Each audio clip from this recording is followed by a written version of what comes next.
Olá, vamos lá, né?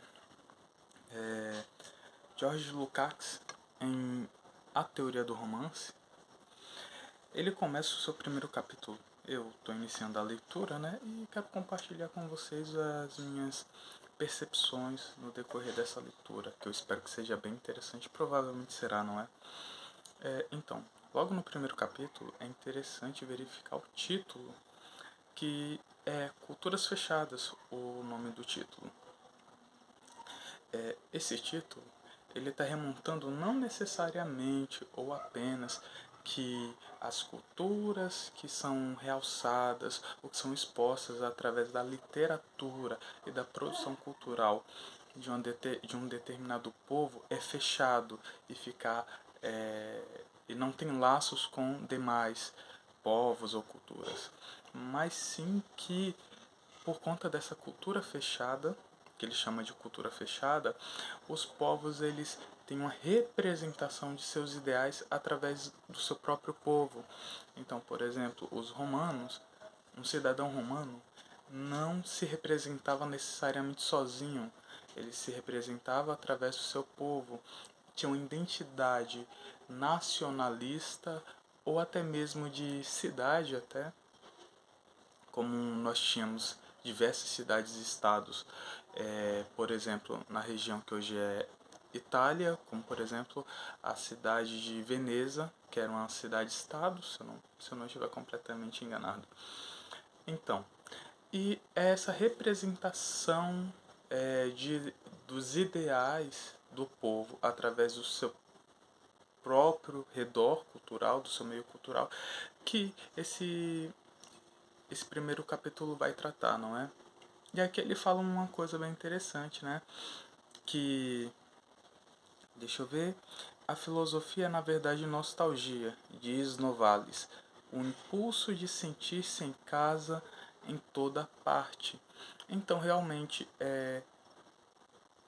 esse trecho aqui representa bem que esse impulso de sentir-se em casa em toda parte, ele está se referindo, neste caso, à filosofia, mas nós podemos expandir esse termo, né, produzido, esse enunciado, e perceber que também a cultura, quando ela é fechada, ela também acaba fazendo com que pensemos que estamos bem representados e que estamos no nosso lugar ideal, no nosso lugar, afinal de contas, nós seres humanos somos seres sociáveis por natureza, que nós necessitamos de sociabilização para nos sentirmos seguros, etc. E é justamente isso que vai se tratar o primeiro capítulo. Além disso, o primeiro capítulo do nosso livro, né, A Teoria do Romance, por George Lukács, também vai perceber o seguinte: cada época é, a, é, deixa eu tentar pensar, raciocinar bem, não é? Em cada momento histórico existirá uma predominância de determinado gênero literário. E essa predominância não é a par da cultura e dos desejos individuais e coletivos do povo. Na verdade, o gênero textual ele é realçado, na verdade, corrijo, ele realça esse sentimento comum do povo e os anseios individuais também. Ele dá o exemplo de que na época antiga tínhamos os gregos, os romanos, etc, etc, etc, na parte ocidental, não é? E também os indianos é um bom exemplo, né, com se eu não me engano, a epopeia de Gilgamesh, se eu não estiver completamente enganado. Então, esses povos de culturas fechadas, em que a cultura representava bem seu ser e seus ideais, também tinha consigo a epopeia como elemento, como gênero textual dominante. Por quê?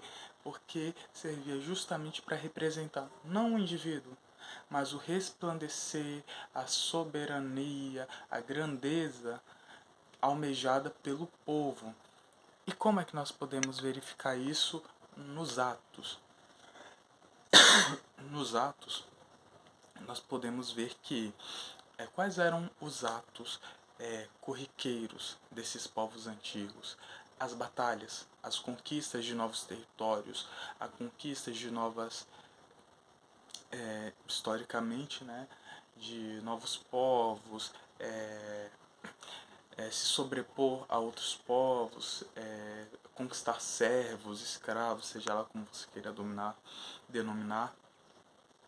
E isso demonstrava a grandeza. Então, quando uma civilização conquistava outra, não era o governo conquistando, era também o indivíduo que estava nessa sociedade. Então acabava que a epopeia era o elemento, o gênero textual que melhor representava a grandeza do povo e esses anseios individuais também, porque lembrem, o panteão grego, panteão romano, etc., eles trazem deuses que são muito próximos dos seres humanos, lembrem. Os deuses gregos, romanos, etc., eles são deuses eternos, porém não são plenos de um. Não são plenamente, como é que eu posso dizer, bons, podemos falar assim. Não são virtuosos, pronto, é a melhor palavra aqui. Não são virtuosos, eles são eternamente vivos, têm a vida eterna, mas não são plenamente virtuosos. Eles são defeituosos como nós seres humanos, porém representam grandezas dos anseios humanos também. E essa grandeza que também é realçada pelo meio religioso, através dos deuses, a grandeza que é realçada por meio das batalhas, das conquistas, que é realçada também nas esculturas, na grandiosidade dos monumentos e, por fim, e não menos importante, eu diria que até pedra crucial, né, um pilar crucial que sustenta toda a cultura como gênero textual. Então, e perceba que o gênero textual epopeia, que traz esse tom heróico, ele permaneceu até a Idade Média como gênero textual dominante, não é? Então, aí mais à frente, já na página, deixe-me ver,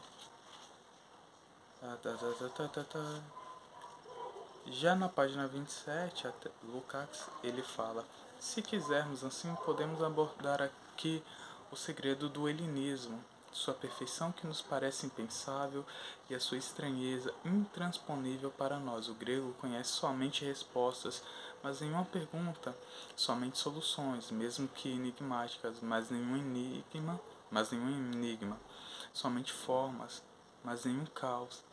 Ele ainda traça o círculo configurador das formas, aquém do paradoxo, e tudo que, a partir da atualização do paradoxo, teria de conduzir à superficialidade e leva-o à perfeição. Resumindo aqui tudo, pelo menos na minha compreensão, não é? Para os gregos, nesse período helenístico que Lukács fala, a vitória, a grandeza de se aventurar, de conquistar, de ter poderio, impede que os gregos percebam com estranheza o caos, a possibilidade de queda, de perda do triunfo. Por quê? Porque eles percebem essa dualidade como uma dualidade normal. Inclusive nós vemos nos próprios deuses deles, não é? Mesmo o Zeus, que é o deus dos deuses, o rei dos deuses no panteão, porém ele é imperfeito. Ele, apesar de ser muito poderoso, de ser muito sábio, etc, etc, etc, ele tem casos extraconjugais, ele traz tormentos, ele traz guerras ao fazer amor com mulher, com princesas, essas princesas engravidarem, etc, etc, etc, acaba trazendo tormentos. Então, esse período acaba tendo em vista, além de tudo, essa característica de imperfeição que não é problemática, na verdade não é sequer pensada. Nós precisamos nos aventurar, nós precisamos conquistar, mesmo que para isso eu tenha que engravidar uma princesa e gerar um conflito enorme entre duas nações, por exemplo. Bom, e é isso que eu tô percebendo de Lukács nesse primeiro capítulozinho, nessas primeiras páginas, até mais ou menos a página 35, 40.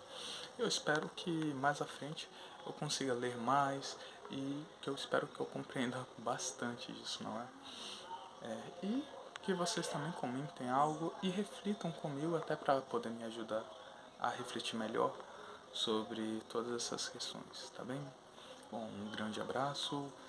Se você chegou até aqui, meus parabéns. Eu duvido muito que tenha chegado, mas curta, dê o joinha e se inscreva no canal.